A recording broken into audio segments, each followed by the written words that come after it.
Hi guys, it's Paige Poppe. Welcome back to my channel. Today I'm going to be organizing this giant bag of watercolor paints. As you can see, I got a whole freezer bag here full of these babies. And a little backstory on these. I got these watercolors while I was visiting Minneapolis, Minnesota. I went to the Northrop King Art Building in the Northeast Arts District for First Thursdays, and Jake and I were here together. We went through all these artists' wonderful studios and saw all their work, and we got to this woman's studio, and she was actually selling all of her artwork, furniture, everything in this space to move to Brazil. So I found this bag of watercolors sitting there. As you can see, it's a ton, and she had them labeled in little bundles, like for $3. So I picked out a few bundles I wanted, and she was like, no, the entire bag is $3. And I'm like, oh my God, well, here's a 5. Thank you so much. This is so nice. There's literally probably 110 watercolors here, a ton. And she said that these were her father's, and he used to do watercolor painting. A lot of them are Cadmium, like student watercolor brand, and a lot of Holbein, and then the majority of them are Grumbacher as well. So he had quite the range of colors. I think he must have gotten a bunch of them on sale, but I am just excited to be the new owner of them, and they will get good use from me, as you guys I'm sure know. So what I wanted to do is I kind of found myself not really reaching for them because they weren't sorted or anything, and it's a lot to go through. So I thought I would sit down and organize them and share that process with you guys. As you can see there, that paint I just dropped had exploded on the plane. I had like a green and a red explode. So I also needed to sit down and take time to clean them all off and get them ready for use.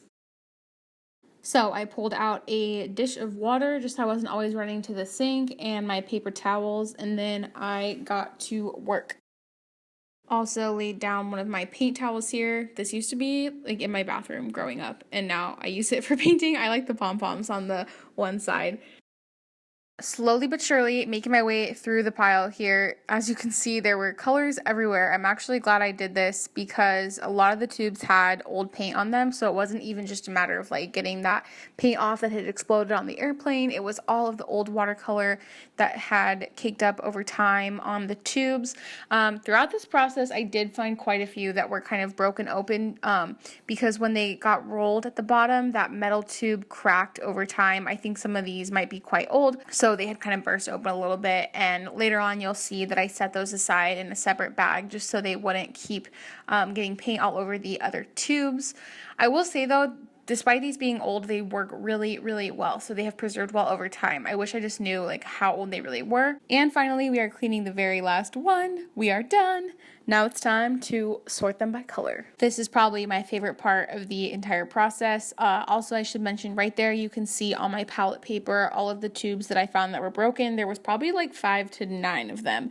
But here I am just sorting them out by color. I ended up with the most reds and blues, a lot of white too, which is funny. I don't use a lot of white because if you're new to watercolor, you may not know, but you don't use white typically. You usually just use the white of the page to serve as the white, but sometimes it can be handy if you're kind of trying to layer paint or go for a gouache look. It's probably most likely a gouache, not a white watercolor, just because they have to make it opaque. So yeah, as I was saying, a lot of reds and blues, a few browns, quite a small selection of green. I want to say like 7 of them, and then a couple of these like beautiful orange colors. In a little bit, I will also show you guys my favorite colors from the bunch. And then lastly, I have a lemon yellow, but I didn't have it for this video. I left it at my parents' house because I was painting over there.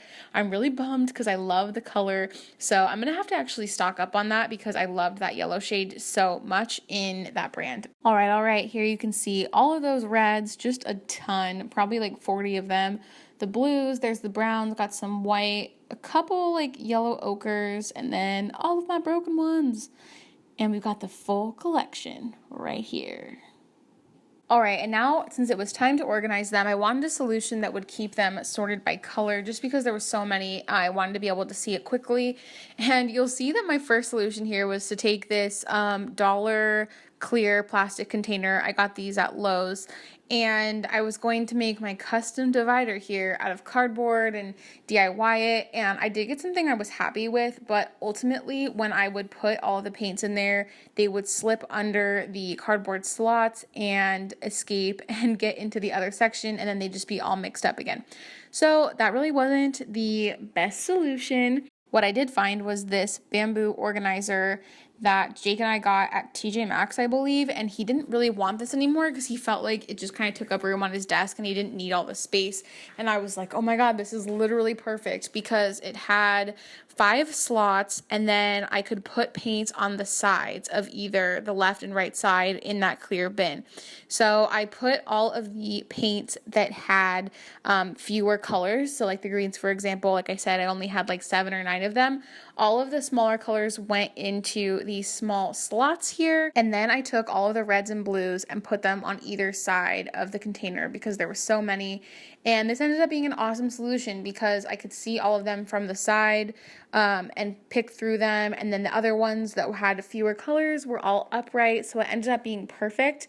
I think I'll definitely use this method in the future for organizing just because you can put something in the center and then use all the around space too. So here you can see that final solution. It's very visual. I like that it's in a clear bin. I have found that the more often you can put your art supplies in clear containers or anything for that matter, in your bathroom, in your kitchen, anytime you can see what you're working with is so much better.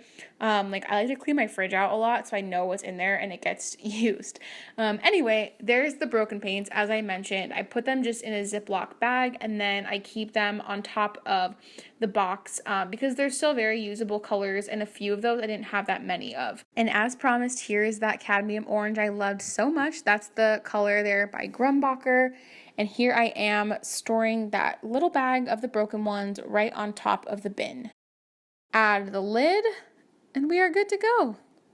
And then this bin slid so nicely onto my shelf. I have a perfect place to store these amongst all of my other art supplies. This is like a small selection of my art supplies here, but you get the idea. So there you go, guys. I hope you enjoyed this video. I thought it would be a fun way to not only show like an organization idea for paints, but also to show you all of those new colors that I have in my hands.